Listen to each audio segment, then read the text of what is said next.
Hey everybody, what we're going to be doing is looking at 10.6. We're looking at different quilts, and we're going to jump past the warm-up, so go ahead and turn right to the task, okay?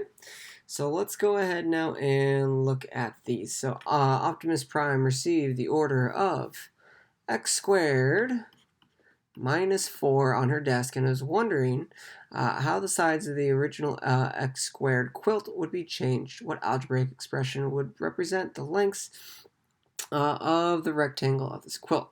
So when I go ahead and look at this one is called a difference of squares. And when we look at that, the reason why it's called a difference of squares is basically because this first one and the second one are both, you can take the square root of those four. So let me go ahead and show, oh, and it's a difference, subtraction. So really quickly, it's not called the sum of squares. This does not work if this is an addition.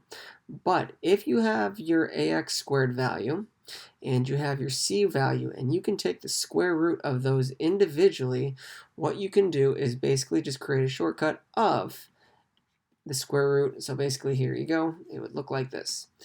If you take the square root of x, you'd get x and x. If you square root of the 4, you'd have a 2 and a 2. Now it's very, very important. One of these would be positive and one of these would be negative, and that's your final answer.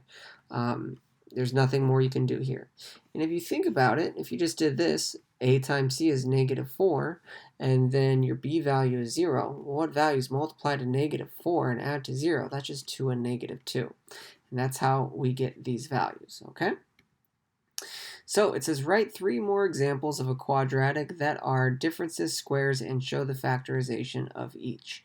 So remember, this is just something like x squared. It must be a difference, so subtraction.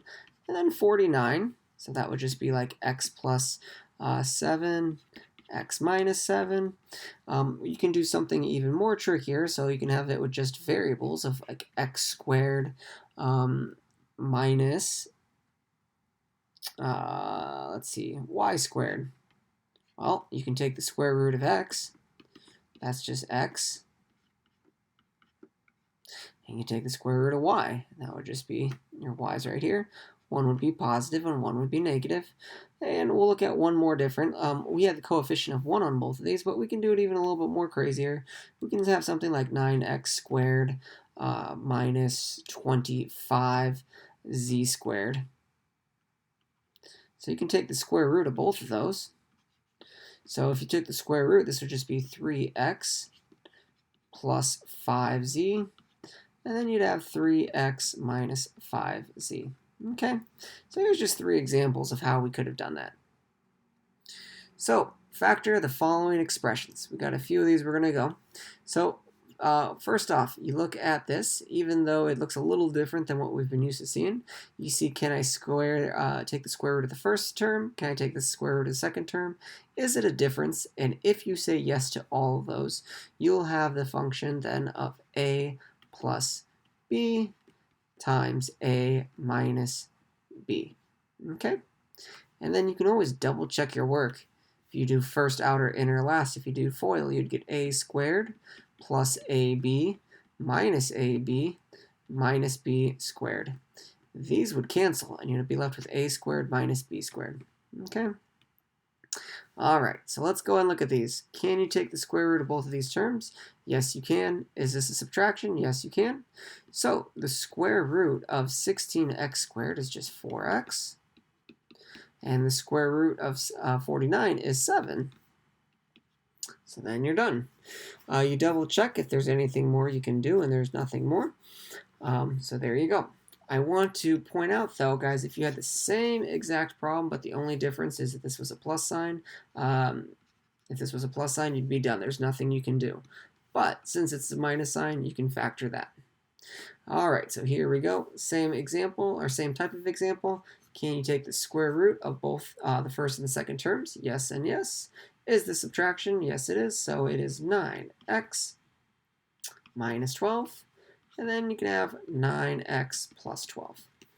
And then you're all done.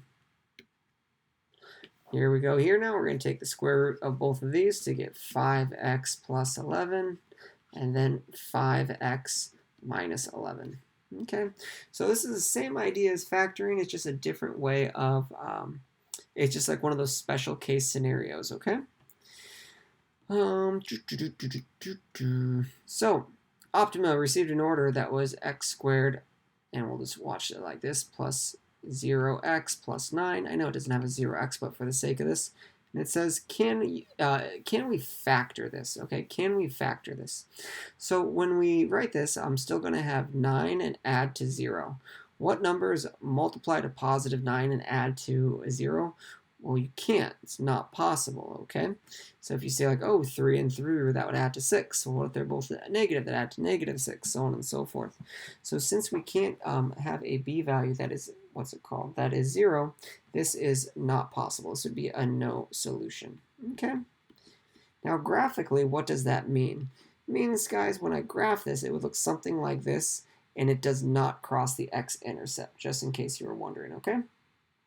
All right. So let's go ahead and look at the next one. So it says the following order was placed. It is 2x squared minus 72. Now, similar to the other ones, the first step that you want to do on all of these is you want to factor out your 2. So we have 2 parentheses, x squared minus 36. And then you're like, oh, wait a second now. It's a difference, and these are squares. So you can take the square root of both of these. So you're just going to have a 2 out in front. Square root of x squared is just x, and the square root of 36 is 6. And one is positive and one is negative. All right. More orders begin coming in that contain common factors. Help Optimus Prime determine if the dimensions of each order. All right. So first things first here, we got a handful of these. First I want to do is look at this, and you're like, well, this looks a little tricky, but what if I notice these are all divisible by 3? Then we would have x squared plus 6x plus 8.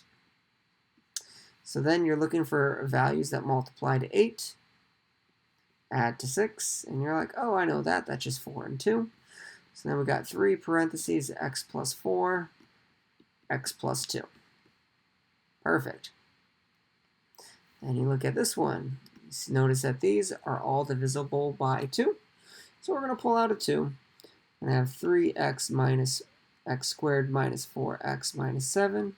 And let's go and take this. And since I have a coefficient that's not 1, I'm going to draw my little factor box.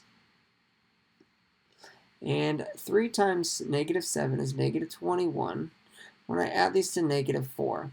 So what values multiply to negative 21 and add to negative 4?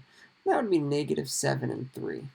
So when I plug these in here, I'm going to have 3x squared minus 7x, 3x, and negative 14. So here I can pull out a 3x. Here I can pull out a negative 7. Here I can pull out an x. And here, if there's nothing to pull out, you can always pull out a 1. Okay? So then you had that 2 that we pulled out in the very beginning. Then we have our factors of 3x minus 7, and then x plus 1. All right. So a few more. Let's go ahead and look at this. I notice I can pull out a 4. So this would be 4 parentheses x squared plus 2x minus, and then you just got to do 192 divided by 4, which I'll do really quick, is 48. So you are looking for numbers that would multiply to negative 48 and add to positive 2. Okay? So let's go ahead and look at that. Multiply to negative 48 and add to positive 2. So here we would have 48. So we'd have 1 and 48. We'd have 2 and 24.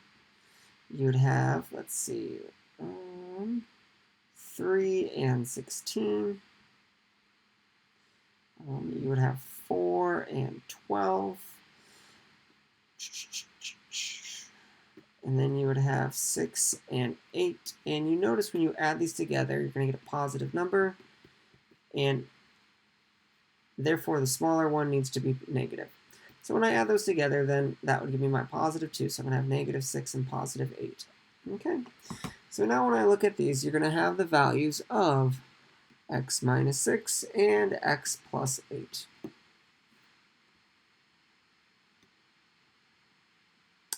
Sorry, and the 4 that we factored out in the beginning.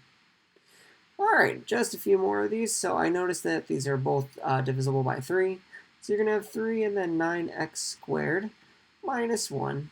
Now, just because it's a 1, it's okay. So when you don't have a b value, you want to see if it's a difference of squares.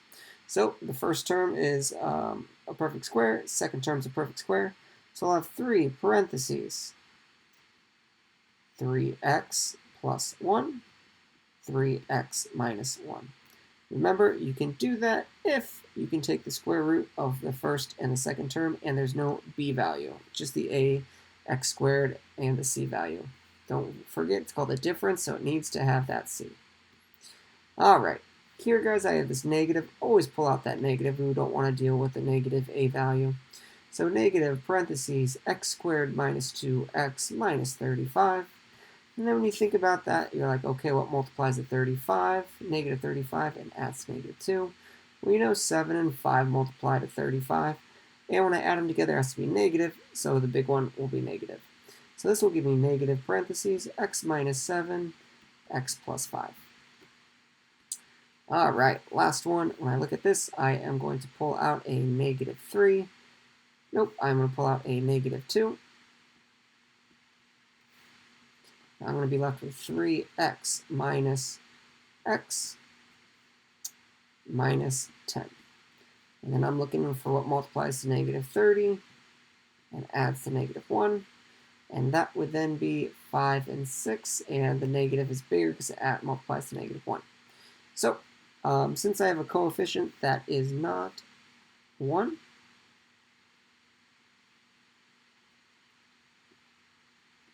let's go and plug in these values. I got my 3x squared, I got my 5x, I got my -6x, and I got my -10.